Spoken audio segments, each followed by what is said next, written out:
சமூக நீதி கொள்கைகள் பேசி மதவாத சக்திகளை எதிர்த்தால் போதும்.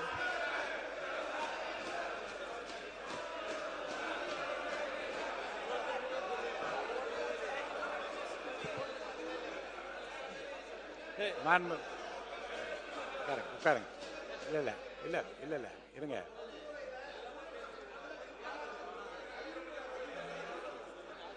இல்ல இல்ல பொதுவா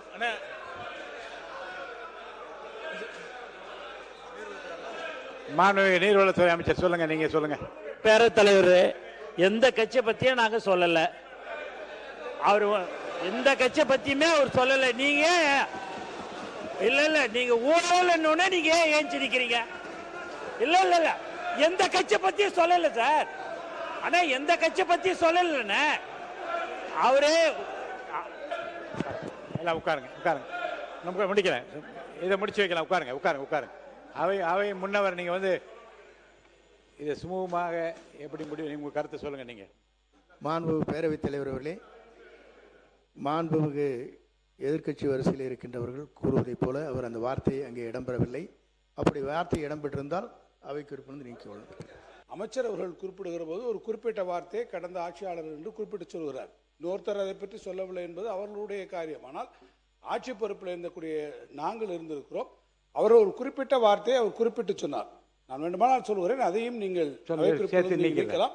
நார்மலைசேஷன் ஆஃப் கரப்ஷன் என்கின்ற வார்த்தையை அவர் சொன்னார். கடந்த ஆட்சியாளர்களாலே நாங்கள் இருக்கிற போது எங்கள் ஆட்சியிலே நார்மலைசேஷன் ஆஃப் கரப்ஷன் என்கின்ற வார்த்தையை அவர் உபயோகப்படுத்தினார். எனவேதான் அதற்காக நாங்கள் எதிர்ப்பு தெரிவித்திருக்கிறோம். இப்போதும் நாங்கள் சொல்கிறோம், அந்த குறிப்பிட்ட வார்த்தையை நீங்கள் நான் சொல்லியது உட்பட நீங்கள் அவை குறிப்பிலிருந்து இருக்க வேண்டும் என்று நாங்கள் கேட்டுக்கொள்வோம். பேரவை தலைவர் அவர்களே, உங்கள் முடிவை நான் மதிக்கிறேன்.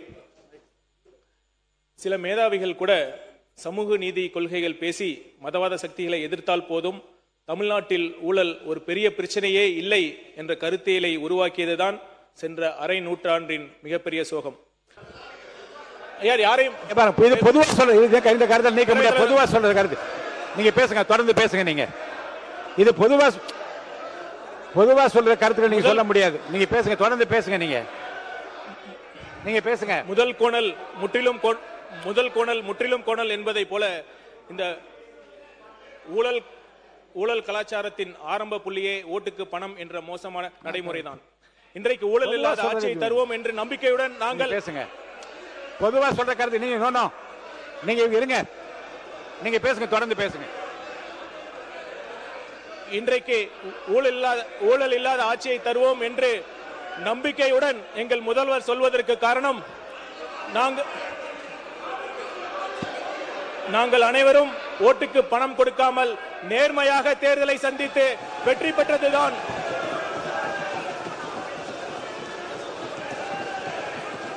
ஓட்டுக்கு பணம் கொடுக்க கூடாது, அது ஜனநாயகத்திற்கு எதிரானது என்ற முடிவில் நிலைப்பாட்டில் எங்கள் தலைவர் கட்சி துவங்குவதற்கு முன்னரே மிக உறுதியாக இருந்தார். நல்ல அரசியலுக்கு தமிழக மக்கள் என்றும் உறுதுணையாக நிற்பார்கள் என்று எங்கள் தலைவர், இதற்கு பெயர்தான் the courage of conviction என்று சொல்வார்கள்.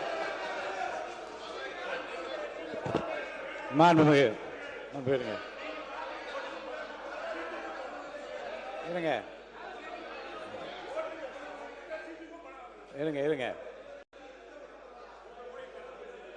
பொதுவா இருங்க. நீங்க இவ்வளவு வேகப்படுத்த இல்ல இருங்க. நீங்க உட்கார்ந்தா கொஞ்சம் விரிவா உட்காருங்க. உட்காருங்க.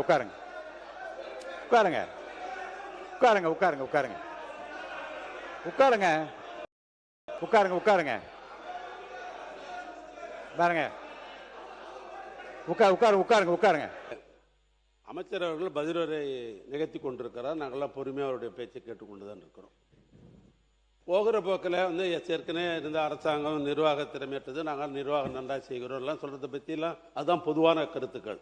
சில அரசாங்கத்தில் லீக்கேஜ் இருக்கும், நாங்கள் லீக்கேஜில் கூட பேசுங்க, அல்லது நாங்கள் திறமையான நீங்கள் உங்களை பாராட்டிக்கிங்க, அதில் எங்களோட மாற்று கருத்தும் இல்லை. முதலமைச்சர் பாராட்டுறார்கள், பக்கத்தில் இருக்காங்க, அதெல்லாம் உங்களுடைய உரிமை, அதில் ஒன்றும் மாற்றம் இல்லை. நீங்கள் ஏற்கனவே ரூலிங் கொடுத்துருக்கீங்க. ஊழல்னு எதை சொன்னாலும் சரி அதற்கு ஆதாரம் இருக்க வேண்டும், அப்படிதான் நீ குறிப்பிடணும் ஏற்கனவே சொல்லி உங்களுடைய ரூலிங் ஒன்று.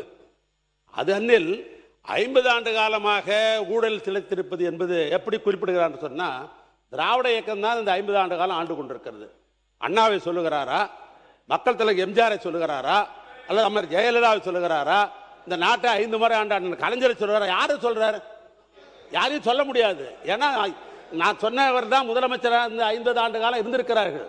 இந்த நாடு இன்றைக்கு வளர்ச்சி பெற்றதுக்கு காரணம் திராவிட இயக்கம் தான். இன்னைக்கு நாமெல்லாம் படிச்சிருக்கிறோம் சொன்னா திராவிட இயக்கம் தான்.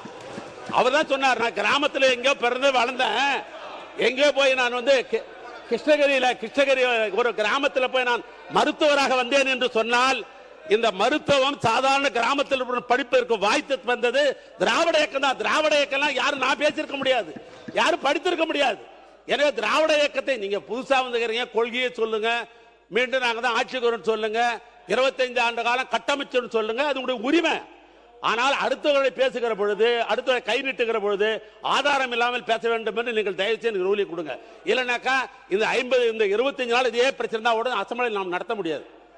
பேரவைத் தலைவர் அவர்களே, தாவேகா ஒரு பெரிய ஒரு கொள்கை முழக்கமாக அவர்கள் முன்வைத்துக் கொண்டிருப்பது தொடமாட்டோம், தொட விடமாட்டோம், தொட்டவர்களை விடமாட்டோம்.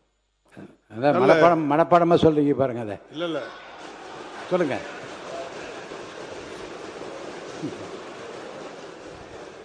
சொல்லுங்க.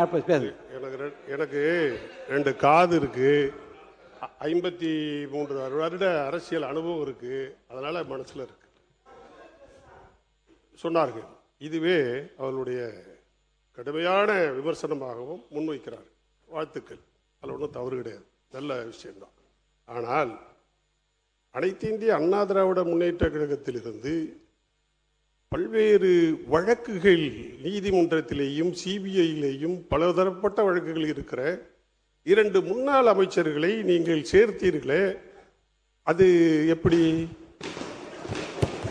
ஆக ஊழலை பற்றி பேசுகிற அருகதை தாவேகாவுக்கு இல்லை, அறவே இல்லை, இல்லை. உட்காருங்க. 2 பேரை நீங்க சேர்த்தீங்கன்னு சொல்றீங்க. தீர்ப்பு அவங்க குற்றவாளின்னு சொல்லிட்டாங்க அப்படின்னா அவங்கள சேர்த்திருந்தா அது தப்பு. இல்ல நான் அது கோர்ட்ல இருக்குது, அவங்களுக்கு உங்ககிட்ட இருக்க பிடிக்கல, அதனால எங்க கிட்ட வந்தாங்க. உங்ககிட்ட இருக்க பிடிக்கல, நாங்களா வான்னு சொன்னோம், நீங்க தான் உங்ககிட்ட இருக்கிறவங்களுக்கு பிடிக்கல உங்க கூட இருக்கிறதுக்கு. மாண்புமிகு உறுப்பினர் அதை வந்து தெளிவா நான் சொல்லிக்கிறேன். அதனாலதான் மாண்புமிகு மக்கள் நலத்துறை அமைச்சர் அண்ணா அதானே. பேரவைத் தலைவர்களே, காலை 9:30 மணியில் ஆரம்பித்த நமது சட்டமன்ற கூட்டம் மாண்புமிகு மக்கள் நல்வாழ்வுத்துறை அமைச்சர் அவர்கள் 3:30க்கு பேச ஆரம்பித்தார். இப்போ 3:52. அவர் அந்த துறையினுடைய மாண்புமிகு உறுப்பினர்கள் பேசியது பற்றி, அவர் குழி குறிப்பில் இருக்க பற்றி தான் இதில் பதிலுரையில் வர வேண்டுமே ஒழிய தேவையில்லாத பிரச்சனைகள். இன்னைக்கு 30 மணிக்கு 3:30க்கு ஆரம்பிச்சவர் 52 நிமிஷம் ஆச்சு. சொல்லியாச்சு. எவ்வளோ இங்கே நிறைய பேருக்கு சுகர் இருக்கீங்க, பூரா அப்படியே மயங்கி கீழே விழுகிறாங்க. நான் உள்பட்டதையும் சொல்லுகிறேன், பயங்கர வேதனையா இருக்கு, சமாளிக்க முடியல. இல்லாட்டி ஒன்று செய்யுங்க, பதிலுரையை காலையில் வைத்துக் கொள்ளுங்க. மாண்புமிகு மக்கள் நலத்துறை அமைச்சர் முடிச்சிருங்க. முடிச்சு சொல்றேன்.